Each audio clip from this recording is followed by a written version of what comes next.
Welcome to The Advocates. I'm Aaron Dean. A new executive order will allow tribal nations to build and run their own hospitals, schools, and police forces. President Biden signed an executive order on tribal sovereignty at the Tribal Nations Summit.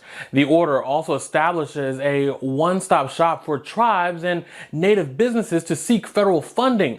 Biden is also announcing new steps to ensure the preservation of Native American history and resources. He says that his administration has made record investments to tribal nations. We've made progress, but we know indigenous communities still live in the shadows of the failed policies of the past. That's why I committed to working with you to write a new and better chapter in American history for Indian nations.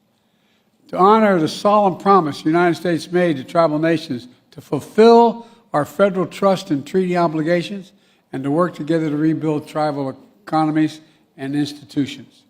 Biden touted key appointments of Native Americans in his administration. That includes Deb Haaland. She's the Secretary of the Interior and first Native American cabinet member in U.S. history. The College Board has revised its curriculum for the AP African American Studies course. The updated class includes teachings about early African American kingdoms, the transatlantic slave trade, the Civil War, and the Civil Rights Movement. Black Lives Matter and reparations are listed as suggested topics, but only after the coursework is completed.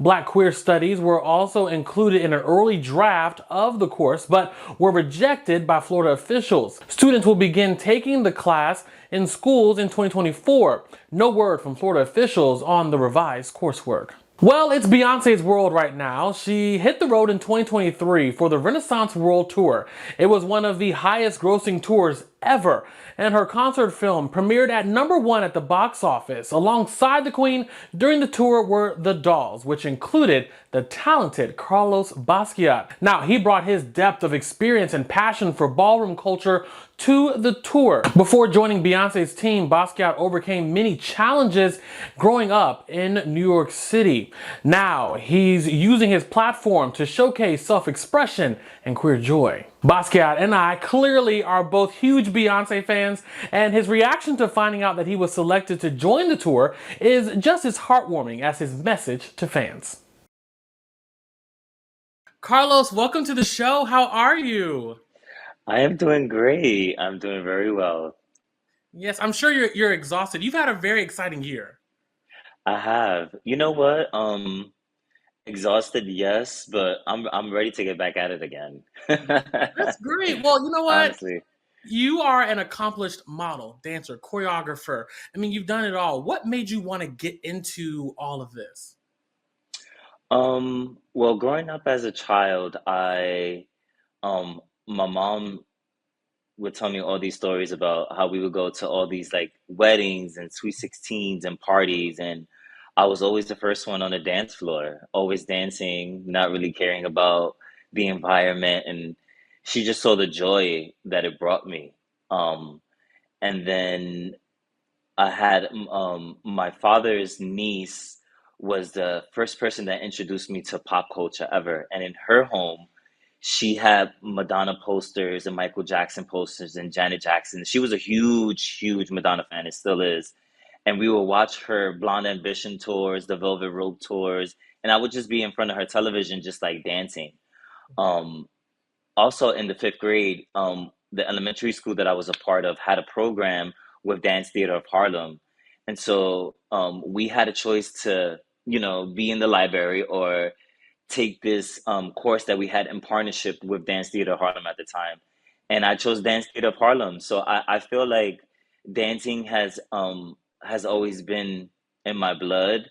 I am my parents are from Puerto Rico, so that culture of like music and instruments um and just all those great things are just within my culture, and so I just knew that I had a passion for dance. So you've been able to publicly showcase your talents and take them, to places that you probably never thought of, from competing on Legendary to holding Vogue classes. The list goes on and on and on. But you just recently got off tour with the Queen Bee as one of the dolls. Tell us about that experience. Oh my God. So listen, I love telling this story because it's full circle for me. I loved the Beyonce for as far as I can remember.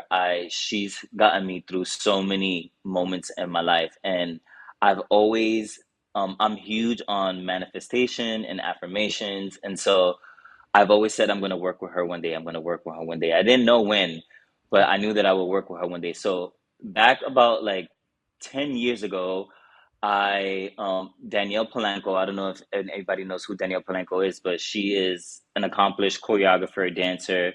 Started dancing with Beyonce at a very young age. And so she called me one time and she was like, Frank Gatson is looking for um some dancers to kind of freestyle for a silhouette job for House of Darion. And so I get on the job, and the job basically consisted of me like freestyling, voguing, doing runway. And so that was my very first job with the Queen, but not really with her. It was with House of Darion. So there was still a connection there. And so that in itself, I already felt special enough that I was dancing something that was attached to her. Right. And so that was like, well, I was like, well, this is the closest that I'm ever gonna get. And dancing with the legendary Frank Gatson, I mean, it couldn't get any better than that. And so fast forward, last year of March 9th, and these dates are so important, and you'll understand why. Okay. I get, I'm actually wait 2 weeks prior to that. I'm living in Atlanta after Legendary pandemic. I Mhm. stay in Atlanta. I'm living in Atlanta for 2 years.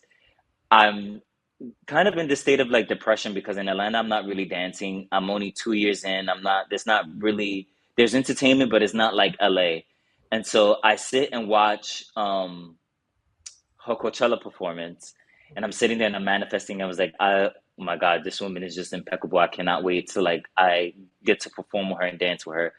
2 weeks after that, I get an email from one of Chris Grant's associates, and basically it's a text message saying, what are you doing from March 9th to like the 18th? And I'm like, I'm pretty much free. And I was like, okay, cool. We're gonna send you over an NDA. This is for a really great opportunity. I can't really tell you what it is, but you'll find out soon. And so I'm like waiting 2 or 3 days for this email, and I'm going crazy. And I'm like, this is torture. Like, why would you even tell me that and not send me the NDA the same day? Eventually, I get the email, and when I open the email, is the email from Parkwood. Oh my. I haven't even read the email yet, and I'm already like jumping up and down. At the time, with my partner. He's like, "What's going on?" And I'm like, "You have no idea. The email that I just got is from Parkwood." I started reading the email, and the email basically said that they would like me to come in as a contributing choreographer for the visuals, and I was like elated. Like I was gagging, I was crying. I was like, this can't be real. I was just watching Coachella with B on stage, and I'm literally about to like be a choreographer on the visuals. Fast forward, she drops the album, and then I get another text message like, we want you to audition for the tour. And I'm like, oh, great. And so I went through 4 auditions, and December went by, February went by, literally March 9th of 2023. So the same day that I received the email for the visuals as a choreographer was the same day that I got the call that I booked the tour on March 9th of 2023. So Wow. it was full circle for me. And then the rest is history. We're in rehearsals, getting ready for the tour. It was just all a dream, and I truly just try to live in every moment of that experience because I couldn't believe that I actually manifested this moment for myself. And it's probably one of the biggest highlights of my career, for sure, hands down. I don't think anything could ever top that. Thanks so much for watching The Advocates. Download the app in the Apple or Google Play Store to stream us live, and you can even subscribe to our YouTube channel. For The Advocate channel, I'm Aaron Dean.